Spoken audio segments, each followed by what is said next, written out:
sudah menikahimu, jangan lupa kau tetap bukan siapa-siapa di rumah ini. Raut wajah Wati merah padam. Wanita berambut tergerai itu menatap nyalang pada gadis di hadapannya. Emosinya semakin tidak terkendali setiap kali mengunjungi penthouse anak semata wayangnya dan mendapati Safa bersantai ria di hunian tersebut. Tak kalah sengit, Safa yang sedari tadi diam dan sabar berusaha membela diri. Dulu mama sendiri yang mendesak agar kami menikah. Jika tidak mungkin sekarang aku berada di rumah ini. Balas Safa sambil menunduk dalam. Ia sudah tidak tahan dengan sikap mertuanya itu. Setiap kali berkunjung selalu kata pedas yang menjadi buah tangannya. Oh, sekarang sudah berani menyahut ya. Sudah berani kurang ajar kamu sama mertua. Dan berapa kali aku harus mengingatkan, jangan berani-beraninya kamu memanggil saya dengan sebutan mama.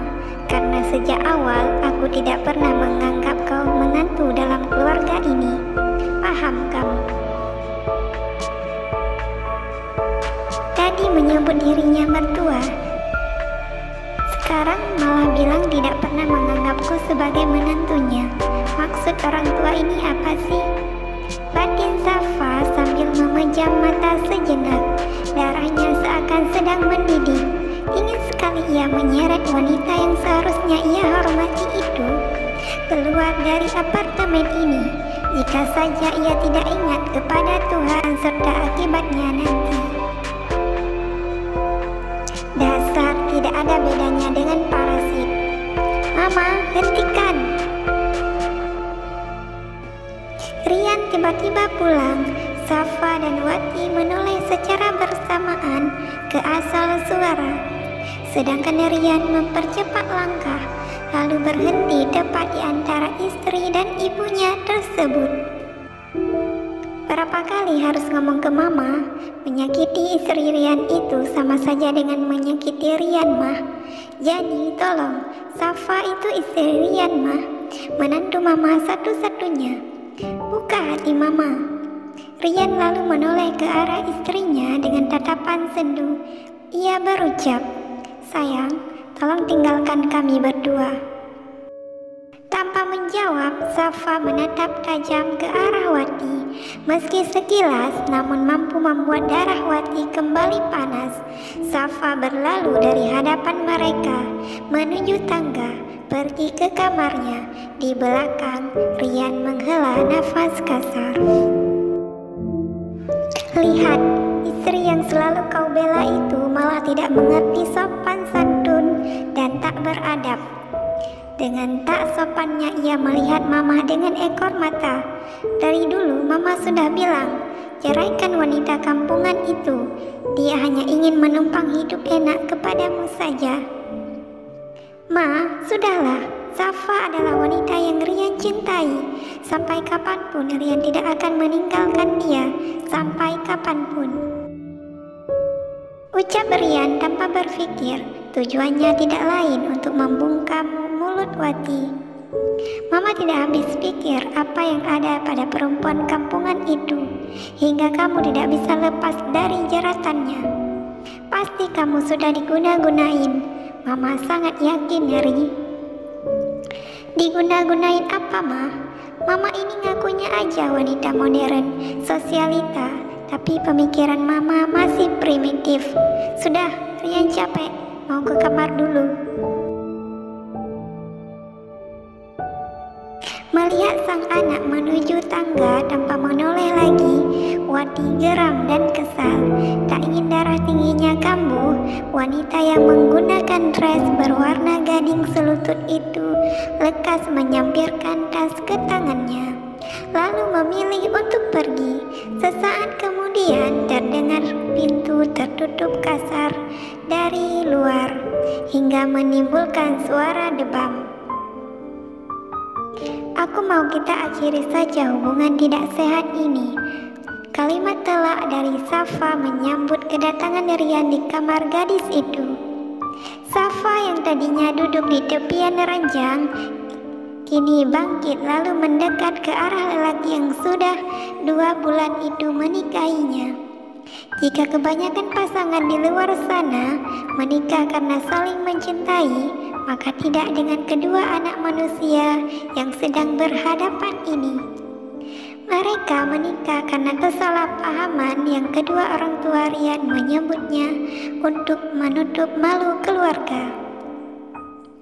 Safa tahu nggak bagaimana terguncangnya arsy ketika ada pasangan di bumi bercerai? Bahkan dalam sebuah hadis, Rasulullah mengatakan bahwa wanita yang meminta cerai pada suaminya dengan tanpa alasan yang jelas, maka haram baginya aroma surga. Jadi, abang minta kamu lebih berhati-hati dalam mengambil tindakan, ujar Rian lembut. Ia tahu berkat usaha mamanya tadi, saat ini hati sang istri pasti sedang dipenuhi kebaran api. Usai menggulung jarak, Rian hendak meraih tangan Safa, tapi keburu gadis itu menepisnya. Safa juga membuang muka. Rian menghela nafas kasar. Jangan masukin omongan mama ke dalam hati. Mama memang orangnya seperti itu, akan merepet jika ada yang tidak mengenai di hatinya. Tolong beri mama waktu untuk lebih mengenal kamu. Lama-lama beliau pasti bisa luluh dan melihat kebaikan hati Safa. Sayang yang sabar ya. Hati Rian seperti tergelitik saat menyebutkan kata sayang tadi. Butuh berapa lama? Kita sudah lama menikah, tapi mama kamu masih melihat aku seperti kotoran. Ngatain aku gak punya malu lah, ngincar harta kamu lah. Aku capek bang. Aku seperti tidak ada harga diri di hadapan mama kamu itu. Hei, ngomong apa sih? Jangan dengerin apa yang mama bilang. Beliau asal ngomong aja. Percaya deh sama abang. Asal ngomong sih asal ngomong, tapi hati aku ini sakit banget karenanya. Sekarang sebaiknya kamu keluar dari kamar ini. Aku mau sendiri. Usir Safa. Safa mendorong tubuh Rian keluar kamar, lalu menutup pintu putih itu dengan kasar. Di balik pintu, pria yang masih berbalut setelan kerja itu hanya bisa menghela nafas kasar sambil meremas rambutnya dengan kuat. Capek pulang kerja, bukannya dapat sun sayang dari istri, malah dapat bantingan pintu dari dalam. Sepertinya kali ini aku harus melakukan seperti yang mama curigain tadi. Gunai pelet biar kamu klepek-klepek. Gumam Rian pada pintu di hadapan. Pria itu bergidik geli membayangkan ide konyolnya, lalu menyeret langkah menuju kamarnya sendiri. Terima kasih sudah menontonnya hingga akhir. Sampai bertemu di episode selanjutnya. Jangan lupa